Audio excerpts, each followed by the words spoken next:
Doctor carol S Dweck कहती हैं कि जब मैं एक युवा शोधकर्ता के रूप में काम शुरू कर रही थी तो एक चीज़ ने मेरी ज़िंदगी बदल कर रख दी। मुझ में ये समझने का जुनून सा पैदा हो गया कि लोग असफलता से कैसे मुकाबला करते हैं।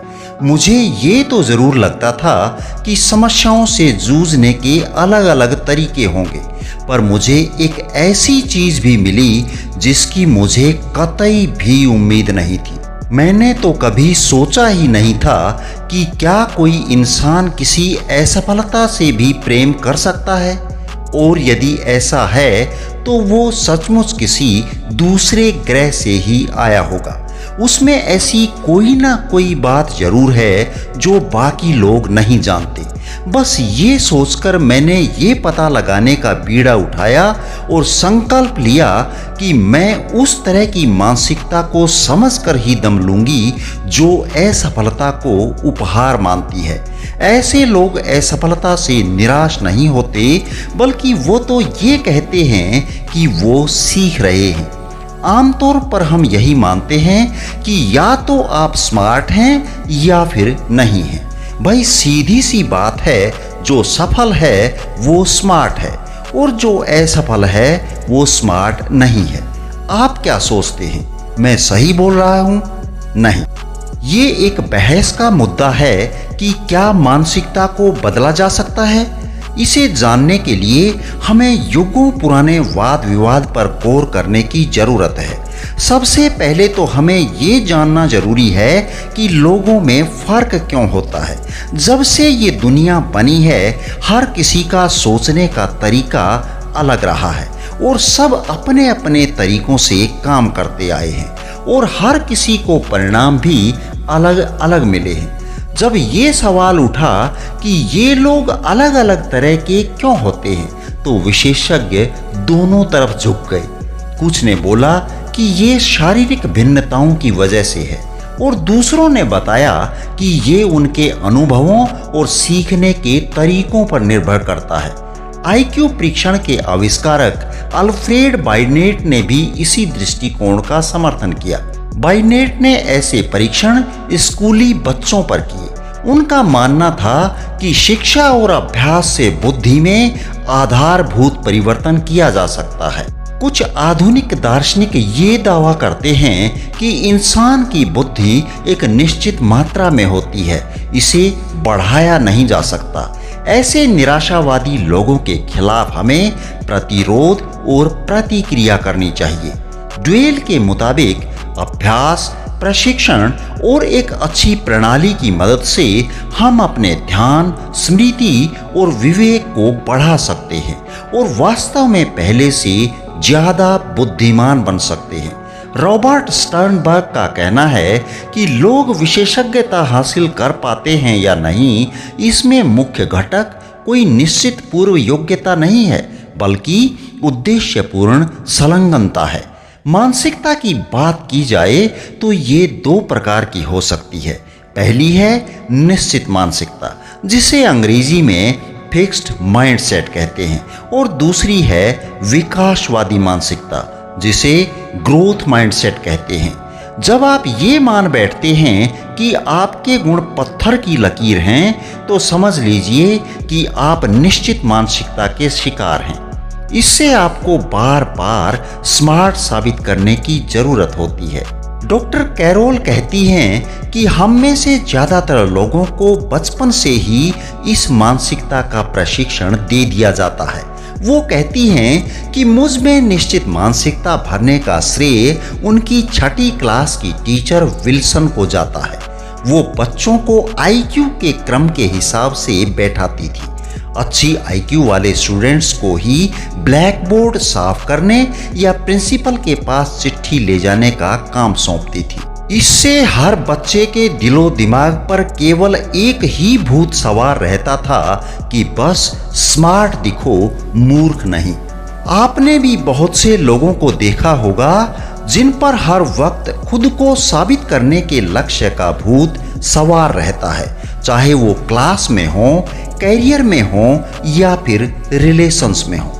हर स्थिति में वो अव्वल रहना चाहते हैं।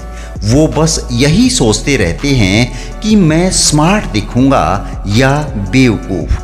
अब आप जरा मुझे ये बताइए कि क्या हमारा समाज बुद्धि, व्यक्तित्व और चरित्र को महत्व नहीं देता? क्या इन गुणों की चाहत सामान्य नहीं है?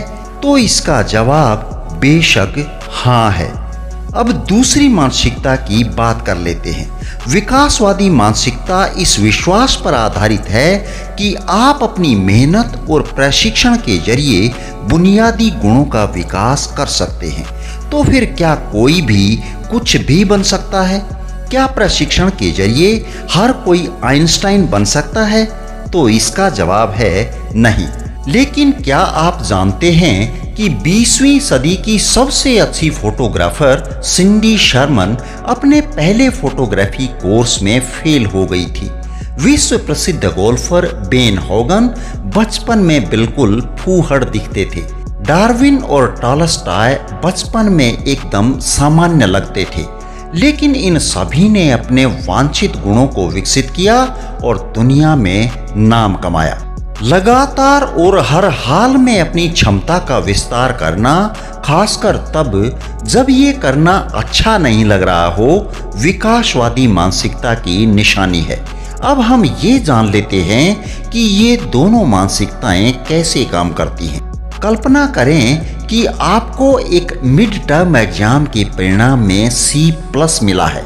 उसी दिन वापस घर जाते वक्त गलत पार्किंग की वजह से आपका चालान कट गया है।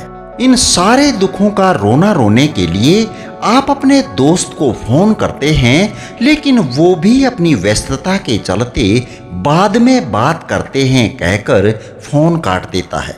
तो आप कैसा महसूस करेंगे? निश्चित मानसिकता वाले इंसान ने जवाब दिया कि मैं अपने आप को पराजित समझूंगा, अयोग्य और मूर्ख महसूस करूंगा। क्योंकि इस मानसिकता के साथ रहने वाले लोग केवल यही सोचते हैं कि हर कोई उनके पीछे हाथ धोकर पड़ा है, हर कोई उन्हें बर्बाद करना चाहता है, हर कोई उनसे नफरत करता है और इस संसार के सबसे बदकिस्मत आदमी केवल वो ही हैं। आप यदि इन घटनाओं पर गौर करें तो यहाँ मौत या फिर विनाश जैसा कुछ भी नहीं हुआ है।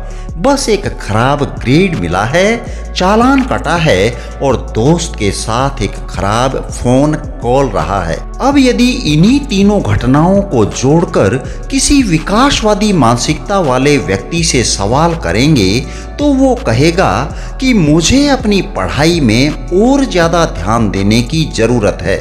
अगली बार गाड़ी को पार्क करते वक्त ध्यान रखूंगा और अपने दोस्त को फिर से कॉल करके पता लगाऊंगा कि वो किसी मुश्किल में तो नहीं है। देखिए, ये घटनाएं किसी के लिए भी अच्छी नहीं हैं और ना ही इनसे कोई खुश होगा।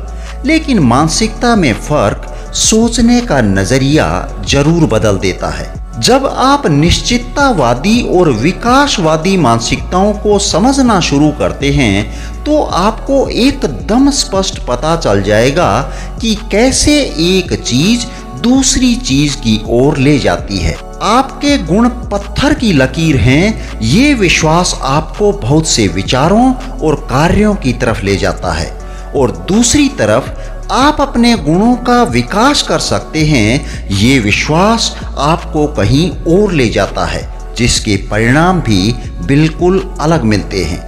डॉक्टर ड्वेल कहती हैं कि हमने इस पर बहुत सारे अध्ययन किए हैं और उनसे पता चलता है कि लोग अपनी योग्यताओं का सही से आकलन ही नहीं कर पाते हैं और ऐसा केवल निश्चित मानसिकता वाले लोगों के साथ ही होता है। विकासवादी मानसिकता वाले लोग इस संदर्भ में आश्चर्यजनक रूप से सही निकले हैं। अगर विकासवादी मानसिकता वाले लोगों की तरह आप भी ये मानते और सोचते हैं कि विकास संभव है तो खुद के बारे में और अच्छी तरह से जान पाएंगे, भले ही ये जानकारी आपकी मनपसंद ना हो। मुझे उम्मीद है कि ये वीडियो आपके लिए जरूर ज्ञानवर्धक रही होगी। इसी के साथ मैं आपसे अनुरोध करना चाहूँगा कि वीडियो को लाइक और चैनल को सब्सक्राइब जरूर कर लें। धन्यवाद। जय हिंद, जय भारत।